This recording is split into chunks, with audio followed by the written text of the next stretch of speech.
Melati kuntum, tumbuh melata, sayang merebah di pohon cemara. Assalamualaikum mulanya kata, saya sembah pembuka bicara.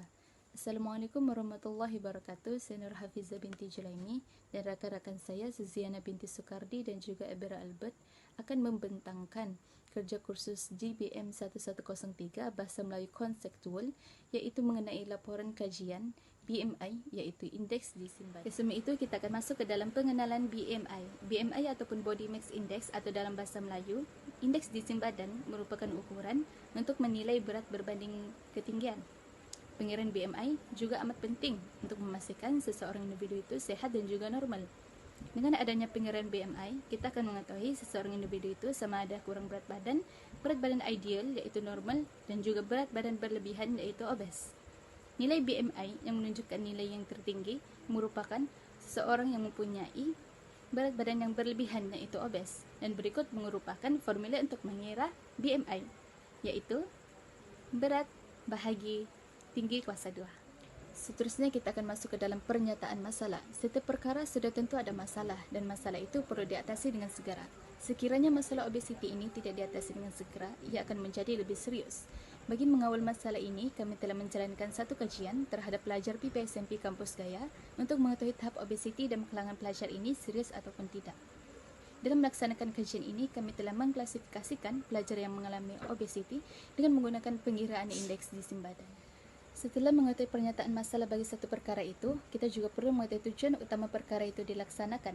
Tujuan kajian kami dilaksanakan adalah untuk mengkaji persepsi image badan yang sering dikaitkan dengan indeks gizi badan.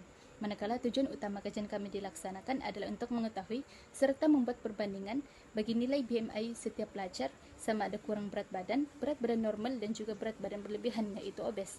Dengan adanya perbandingan ini, kami dapat mengklasifikasikan dengan pelajar yang kurang berat badan ideal, serta berat badan berlebihan yaitu obes. Setelah itu kita akan masuk ke dalam sorotan literatur. Sorotan literatur merupakan kajian terdahulu yang dilaksanakan oleh seseorang untuk mengkaji suatu permasalahan itu. Dalam masalah obesiti terdapat dua orang pengkaji, yaitu Sehner dan Turkoni pada tahun 2007. Mereka berpendapat bahwa masalah obesiti ini telah mengalami peningkatan pada tahap yang amat membimbangkan dan merupakan salah satu punca kematian di Amerika Syarikat sejak 2 tahun yang lalu. Mereka juga berkongsi bahwa bagi mengatasi isu ini dan permasalahan ini, terdapat langkah-langkah, yaitu pemakanan amalan yang seimbang dan juga kekerapan bersenam. Hal ini dikatakan demikian karena pemakanan yang seimbang dan juga kekerapan bersenam secara berterusan mampu mengelakkan seseorang itu untuk mengalami berat badan yang berlebihan, yaitu obes. Seterusnya, kita beralih pula kepada metodologi kajian. Menurut Kamus Dewan edisi keempat, metodologi dapat didefinisikan sebagai satu sistem yang merangkumi kaidah dan prinsip yang digunakan dalam sesuatu kegiatan ataupun disiplin. Metodologi juga dapat didefinisikan sebagai kaidah yang terbaik dalam menjalankan penyelidikan dan mencari tata cara yang efektif dalam menyelesaikan masalah. Di sini, kami menggunakan kaidah Google Forms untuk mendapatkan 50 orang responden. Soalan-soalan yang berkaitan dengan tajuk kami juga ada di dalam Google Forms tersebut. Seterusnya ialah dapatan dan perbincangan kajian. Kami telah menganalisis data yang telah kami dapat daripada 50 orang responden, yaitu pelajar PPISMP IPC Kampus Gaya. Kaidah yang kami gunakan ialah kaidah Google Forms yang dengan tajuk yang berkaitan dengan indeks gizi badan. Data itu kemudian dianalisis untuk mendapatkan statistik. Seterusnya, dapatan yang pertama yaitu demografi responden. Jantina responden adalah lelaki dan perempuan yang berjumlah 50 orang. Responden lelaki seramai 21 orang, yaitu sebanyak 42%. Manakala responden perempuan pula seramai 29 orang, yaitu 58%. Majoriti responden dalam kajian kami ini ialah responden perempuan. Seterusnya, lingkungan umur 50 orang responden ini ialah 19 hingga 21 tahun.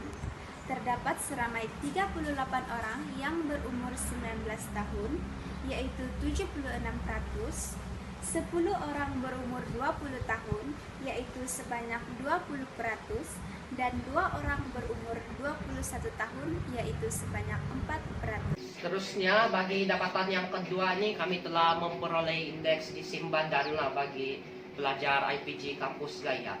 Kami telah membagikan nilai BMI ini kepada 3 kelas, yaitu kelas yang pertama bagi pelajar yang berat badan yang kurang lah. Kelas yang kedua ini pelajar yang mempunyai berat badan yang ideal. Dan kelas yang ketiga ini pelajar yang mempunyai berat badan yang berlebihan. Kita dapat lihat di sini, majority pelajar IPG Kampus Gaya mempunyai berat badan yang ideal lah. Sebanyak 41 orang pelajar mempunyai berat badan yang ideal. Seterusnya kami juga mendapat data bagi kekerapan bersenam dalam seminggu. Kita dapat lihat di sini, kebanyakan pelajar bersenam 2 kali seminggu dan 3 atau lebih seminggu. Maksudnya di sini kita dapat rumuskanlah bahwa pelajar IPG Kampus Gaya ini aktif dalam melakukan senaman pada setiap petang. Oleh itu, data ini dia dapat membuktikanlah dan menyokong nilai BMI yang kami dapat tadi, bahwa pelajar Kampus Gaya ini kebanyakannya rajin bersenam dan mempunyai berat badan yang ideal. Seterusnya, data yang kami dapati juga yaitu kekerapan makan sehari. Kita dapat lihat di sini kebanyakan pelajar makan 2 kali sehari dan 3 kali sehari. Yaitu pemakanan yang ideal lah bagi setiap daripada kita. Kebanyakan daripada kita di sini makan 3 atau 2 kali sehari, yaitu sarapan, makan tengah hari, dan makan malam lah. Jadi apabila kita mengamalkan pemakanan sedemikian, berat badan kita akan normal lah dan tidak kurang berat badan dan tidak lebih berat badan. Jika kita melakukan senaman, kita akan boleh memastikan berat badan kita ini ideal lah. Jadi data ini juga dia menyokong lah kami punya hasil dapatan BMI yang sebelum ini. Seterusnya, ini merupakan data terkumpul bagi hasil kajian lah. Kami telah merumuskan dan telah mencari mean lah bagi data yang kami peroleh ini. Mean ini merupakan purata nilai sesuatu tersebut. Formula dia di sini, hasil tambah kekerapan darab nilai tengah kelas bahagi dengan kekerapan. Kita dapat lihat di sini kekerapan darab dengan nilai tengah kelas. Bagi kelas yang pertama 17 darab 12, 22 darab 30, 27 darab 8, dan dibahagi dengan hasil tambah kekerapan. Hasil jalan kira yang sudah kami buat, kami dapat mendapati bahwa min bagi pelajar di sini 21,6. Maksud dia kebanyakan pelajar dalam keadaan yang normal lah, berat badan yang ideal. Karena 21,6 ini merupakan nilai BMI yang ideal lah bagi pelajar. Oleh itu, dapatlah kami rumuskan bahwa kaidah yang kami gunakan ini ialah statistik. Statistik ini amat berguna lah untuk kita merumuskan data tersebut kepada nilai angka dan juga grafik. Nilai BMI dicapai jika pelajar mengamalkan pemakanan yang seimbang. Sudah terang lagi bersuluh lah, jika kita mengamalkan pemakanan yang seimbang, kita dapat menjaga berat badan kita. Dan seterusnya, pengambilan makanan 3 kali sehari merupakan bilangan paling ideal. Maksud dia di sini kita makan sarapan, makan tengah hari, dan makan malam. Jadi 3 kali makan sehari ini dia merupakan pengambilan makanan yang ideal lah bagi seseorang itu. Dan akhir sekali, aktiviti bersenam juga mempengaruhi nilai BMI. Ini sudah jelas lah, sebab jika kita tidak bersenam, sudah pastilah kita tidak sehat. Sebab apabila kita bersenam, kita akan membuang lemak-lemak kita dan berpeluh, dan hidup kita akan jadi sehat lah.